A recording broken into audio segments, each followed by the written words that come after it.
इंडी गठबंधन का गजब ही हाल चल रहा है। कोई किसी को धोखेबाज बता रहा है, कोई किसी को चालू बता रहा है। गठबंधन सिर्फ नाम का है और जो गठबंधन के नेता बनकर घूम रहे थे वो सब साइडलाइन हो गए। जैसे अगर मैं आपको याद दिलाऊं कि किस तरह से नीतीश कुमार गठबंधन के कर्ता धर्ता बनकर आए थे, पीएम बनने का सपना था। आज तो उनकी कोई पूछ नहीं हो रही। ऊपर से उन्होंने कल विधानसभा में ऐसी ऐसी बातें कह दी सेक्स एजुकेशन के नाम पर कि सबने नीतीश कुमार से कन्नी काट ली। ममता बनर्जी आजकल बिल्कुल ही चर्चा से आउट हैं। अंदर ही अंदर उनकी क्या अलग खिचड़ी पक रही है ये कोई नहीं जानता।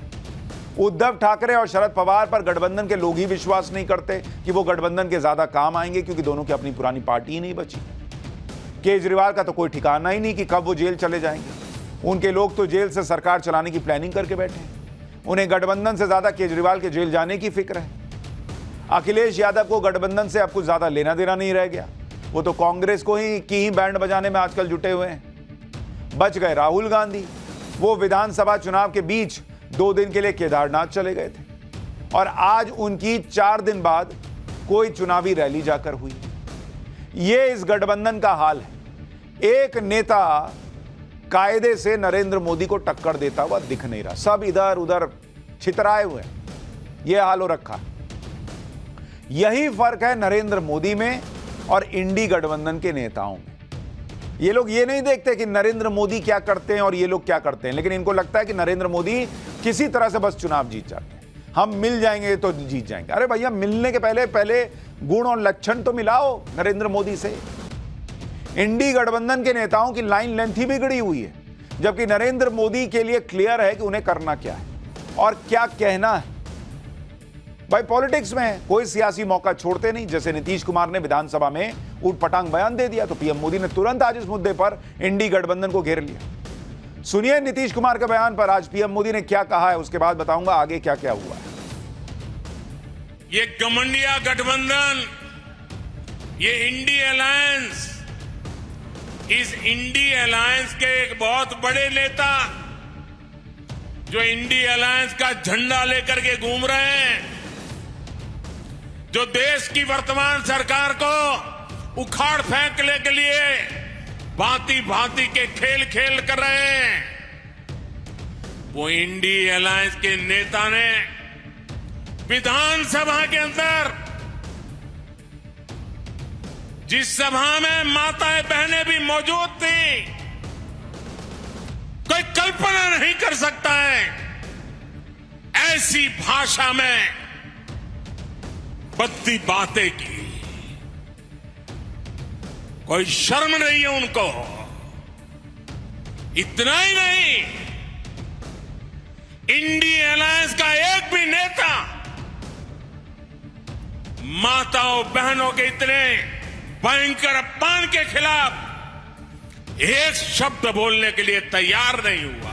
कितने नीचे गिरोगे और दुनिया में देश की बेइज्जती करा रहे हो।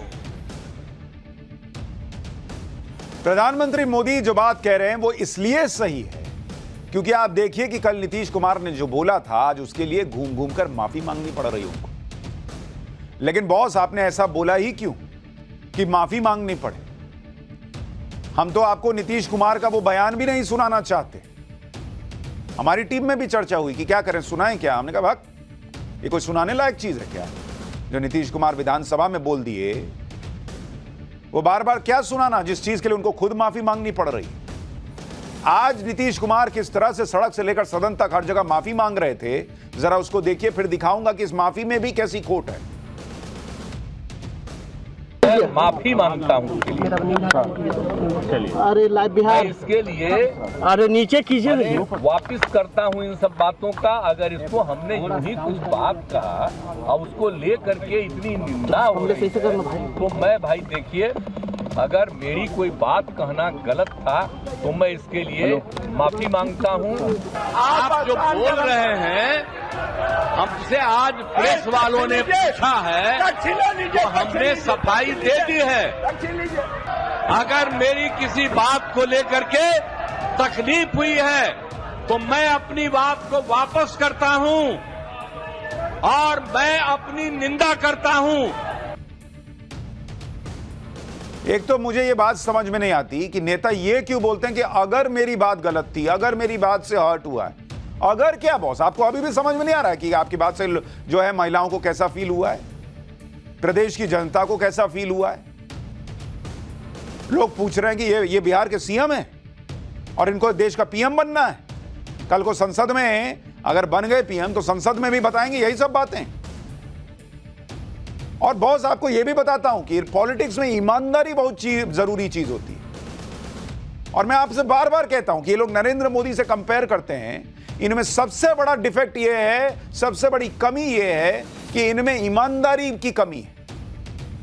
नीतीश कुमार ने भी जो माफी मांगी वो ऐसा लग रहा है कि मजबूरी में मांगी गई माफी, क्योंकि उधर नरेंद्र मोदी ने बोल दिया, नरेंद्र मोदी महिलाओं के लिए आरक्षण का बिल लेकर आ रहे हैं, यहां महिलाओं का सदन में अपमान हो रहा है, तो ये प्रेशर में आ गए।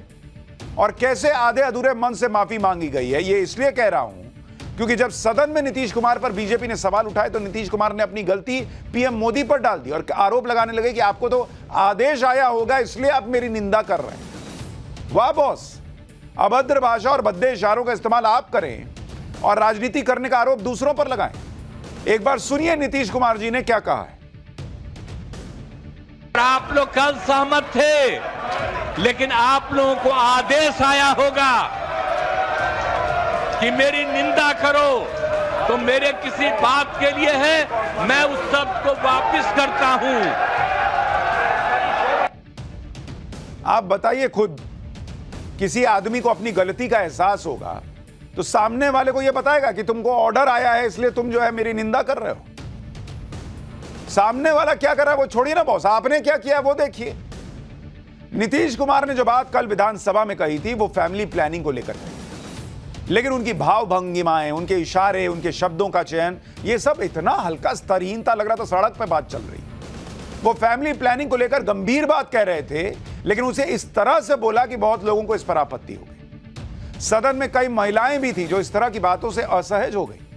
कई महिलाएं तो बाहर आकर रोने लगी। सुनिए बीजेपी की एक महिला विधायक को।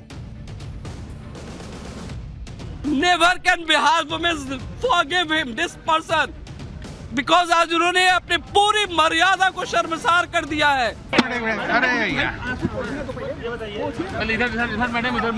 आज जिस तरह का बयान माननीय मुख्यमंत्री जी ने सदन में दिया तो वो हम लोग को भी बहुत शर्मसार किया है और मैं अपने आप को रोक नहीं पाई, मैं उठकर सदन से बाहर चली आई।